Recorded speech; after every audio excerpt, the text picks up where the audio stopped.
A partir de agora, você é nosso convidado a acompanhar uma conversa com o senador Lindbergh Farias. E o nosso tema é o debate que está aqui no Senado Federal com relação a um limite para o teto de gastos públicos. O Senado tem realizado audiências públicas para discutir a questão não só em comissão temática, mas também agora no plenário, realizando uma sessão temática sobre o assunto. Numa semana em que a gente vê que a administração dos estados está crítica, como os governadores avisaram durante alguns anos de que sem pacto federativo, sem uma mudança, nós chegamos nesse estado de cheque em relação à administração dos estados. Como é que fica a votação de uma PEC que limita a teto de gastos num ambiente como esse que a gente vive, senador? Eu acho que é uma loucura. Eu fiz uma intervenção agora há pouco falando que eu acho que o Brasil está indo para uma convulsão social. Porque, veja bem, crise nos estados, no Rio de Janeiro é mais, mas o Rio Grande do Sul entrou em calamidade pública e tem 20 estados com crise gravíssima. Lá no Rio de Janeiro não é só não pagar servidor público, eles não estão pagando servidor público, fecharam o restaurante popular, tem um programa lá que é o Renda Melhor, que parece o Bolsa Família, só que do Rio de Janeiro, que atendiam 110 mil famílias, as mais pobres foram cortados. Né? O desemprego no país está crescendo, e a previsão dos analistas é que cresça e chegue a 13% no próximo ano. Municípios quebrados, estados quebrados. As empresas brasileiras. A dívida hoje é de 80% do PIB. Então, numa situação como essa, só tem um jeito. A União, o governo federal, ampliar investimentos e gastos sociais para tentar recuperar o crescimento da economia. Se a União faz um plano de austeridade também e corta gastos de forma muito violenta, nós vamos piorar a situação da recessão. As pessoas às vezes não entendem que é o seguinte, o gasto público é diferente da família, quando a gente está em casa. O governo federal é diferente, que você emite moeda. O gasto público, quando você aumenta o gasto público, benefícios sociais 1% a mais, você tem um crescimento de 1,5% do PIB. Quando você faz investimento, obra pública, 1% a mais, você aumenta o PIB de 1,6%. Agora, o inverso é verdadeiro. Quando você corta benefícios sociais de 1% do PIB, você derruba a economia. Então, se o governo fizer isso, nós vamos estar piorando a crise econômica. E tem mais. Eles falam de limite de teto, mas é só de gastos com educação, com saúde, com previdência social. Nós tivemos um déficit no ano passado de 10,34%. Sabe quanto foi de saúde, educação, previdência, gastos primários? Quanto? 1,88%. 8,5% foi de pagamento de juros aos bancos. Isso aí a PEC 55 não toca. Não toca. Em 2014 é a mesma coisa. A dívida, o déficit foi de 6,7%, 6,1% foi de pagamento de juros. Agora, ele não mexe por quê? Porque é mexer com o banqueiro, é mexer com o sistema financeiro. É um ajuste todo em cima do mais pobre, porque vai ter muito corte de saúde, vai ter muito corte de educação. Hoje nós gastamos 19,8% do PIB em gastos primários. Os gastos primários é isso, é todo tipo de gasto, previdência, saúde, educação, Ministério de Ciência e Tecnologia, tudo. Lá na Europa, sabe quanto é que é isso? 40% do PIB. Lá tem um estado de bem-estar social bem constituído. Para eles querem cair de 19,8% para 14,8%, 5 pontos percentuais. Para fazer isso, tem que ter um pacote de maldades. Tem que mexer na Previdência, desvinculando o salário mínimo da Previdência Social. Tem que mexer naquele benefício de prestação continuada, que atende idosos, pessoas com deficiência, que têm uma renda familiar superior a 1/4 do salário mínimo. Esse pessoal ganha um salário mínimo. Esse dinheiro anima a economia.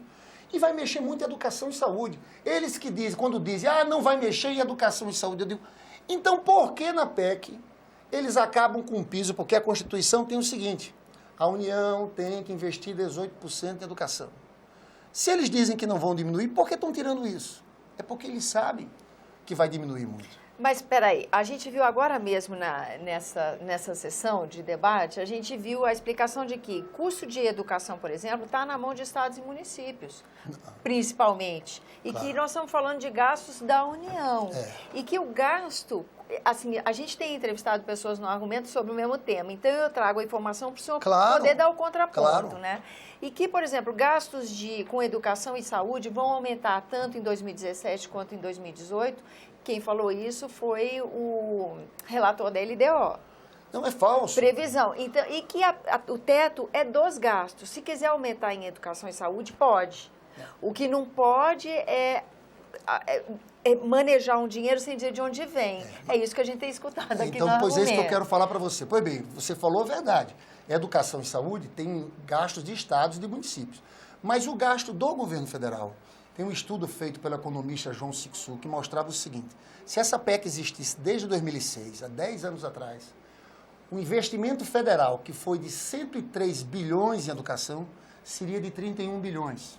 O de saúde, que foi de 102 bi, seria 65 bi. Mas como? Aí, eu vou te explicar agora. Aí eles dizem o seguinte: vai ter que cortar. Vocês vão escolher onde vai cortar. Isso. Então vamos lá. Quais são os grandes gastos do governo? O maior gasto é juros. Isso eles não falam. Não pode mexer com juros. Então ele junta. Qual é o maior gasto? O gasto é previdência. 500 bilhões. 8% do PIB. Um segundo gasto, 4,2% do PIB, é o quê? Reajuste salarial. O outro gasto, que é de 3,5% do PIB, que é despesa obrigatória. Aqui tem benefício e prestação continuada, abono, seguro-desemprego. E outro de 4% é despesa discricionária. Está incluído saúde e educação. Porque saúde e educação são 100 bi de cada um. Se é um corte tão grande, não tem como fugir de tirar muito da Previdência, de tirar muito da saúde e da educação e de praticamente fechar ministérios. Eu te dei aqui todas as opções. Da onde é que tira? Dos maiores gastos. Da onde tira? Então, se ele vai fazer um gasto como esse, ele vai ter que tirar 500 bi da Previdência, 100 de educação e 100 de saúde. Esses são os grandes. O resto é coisa pequena. É manutenção do Ministério da Ciência e Tecnologia, de outros ministérios que eu acho que vão perder também. E tem aqui mais uma outra coisa, que é investimento. Toda vez que tem um ajuste fiscal, a primeira coisa que corta é investimento, obra pública. E obra pública tem um papel muito grande para recuperar o crescimento da economia. Entendeu? Como o senhor falava no início da entrevista. É uma maluquice que a gente está fazendo aqui no país. Você sabe que nós estamos indo contra o mundo. A União Europeia, lá na União Europeia, tem juros negativos. Aqui nós temos a maior taxa de juros do mundo. Mesmo assim, eles mudaram a posição na semana passada e disseram o seguinte: olha, nós vamos agora colocar 50 bi de euros para gasto público e investimento para tentar recuperar a economia. E o Trump, sabe o que é que o Trump está falando? $1 trilhão. Eu não gosto do Trump, que tem aquela posição preconceituosa com imigrantes, mas ele está falando $1 trilhão de obras públicas, mais gasto para recuperar a economia. E aqui nós temos uma recessão de 8% como essa, uma situação de desemprego crescendo, e esse tema só sabe falar, PEC 55, porque vai recuperar a confiança. Você lembra que quando Dilma estava no governo, eles diziam o seguinte: se tirarmos a Dilma, os empresários, vamos retomar a confiança dos empresários, e retomando a confiança dos empresários, vai aumentar os investimentos. Isso aconteceu em 6 meses? Não aconteceu, porque a situação da economia objetiva está muito ruim e só tem um jeito de melhorar, que era o governo fazendo o oposto do que está fazendo, era ampliando o investimento, tentando salvar os estados, porque aí a gente ia colocar o país em crescimento e aí a gente começa a melhorar a situação fiscal, porque você sabe que o Lula pegou a dívida com 60% do PIB, entregou com 35%, porque teve crescimento. Nós não vamos resolver o problema fiscal da dívida se não retomarmos o crescimento econômico. Senador, eu tenho ouvido ontem mesmo, estava até falando aqui com o nosso técnico de áudio, eu estava vindo para o Senado e ouvi no rádio um comentarista falar a seguinte coisa, que a gente teve no Brasil um problema sério com desvio de dinheiro público, corrupção.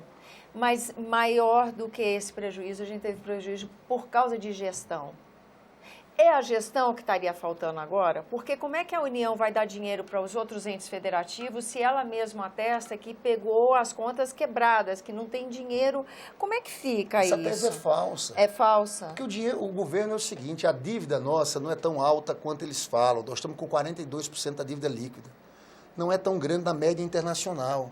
O problema é o seguinte, o governo emite moeda, o governo é diferente de uma família. Nós podemos, no primeiro momento, estimular a economia, isso, claro, vai aumentar a dívida, mas quando a economia começar a crescer, diminui a dívida. A gente está aumentando a dívida agora porque nós estamos em recessão. Entendi. Nós temos que sair da recessão. Eu acho que o objetivo número 1 nosso tem que ser crescimento econômico, proteção de empregos. Agora, o grande problema do país, ao meu ver, não é só de gestão. É o problema seguinte, é que ninguém toca nos grandes privilégios. E aí, quando eu falei para você, essa PEC quer cortar da Previdência, Educação e Saúde, mas não mexe nos juros dos bancos. que esses aí, todo mundo está perdendo. Todo mundo está em crise. As famílias estão perdendo, os servidores públicos estão perdendo, as empresas estão em crise. Só quem não perde são os bancos. Lucraram 69 bilhões no ano passado, os 5 maiores bancos brasileiros. Cobram juros para você, para mim, 480% no cartão de crédito. O problema do país é que não há coragem de se enfrentar isso. Para dizer que teve uma pessoa que teve coragem de enfrentar isso, foi a Dilma, quando baixou os juros em 2012 e colocou os spread bancários, ela colocou os bancos públicos para baixar a taxa de juros e pegou uma briga grande com os banqueiros. Eu, inclusive, um pouco dessa perseguição que houve a ela, para mim, teve isso, que ela comprou uma briga no momento... Foi enfrentar o sistema financeiro. Enfrentar o sistema financeiro. Então, agora estão querendo fazer... Olha, as contas quebraram, mas qual é o problema? Eles estão querendo fazer só em cima dos pobres. Eu pergunto, cadê a medida para os ricos, para os milionários, para os bancos?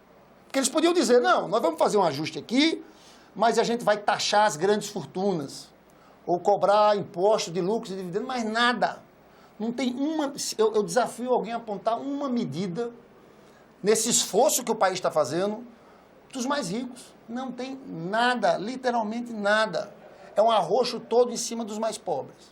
Infelizmente, o nosso tema se esgota, o nosso tempo, e o tema não, né, senador? Claro. Mas a gente, infelizmente, tem que encerrar a entrevista por aqui. Eu agradeço a presença do senhor aqui no programa Obrigado. Argumento. Agradeço também a você que nos acompanha. Lembrando que você é nosso convidado a fazer sugestões e críticas ao trabalho da TV Senado pelo 0800 61 2211, uma ligação gratuita. E que é possível rever esse ou outro dos nossos programas pelo endereço eletrônico senado.leg.br/TV. Até a próxima.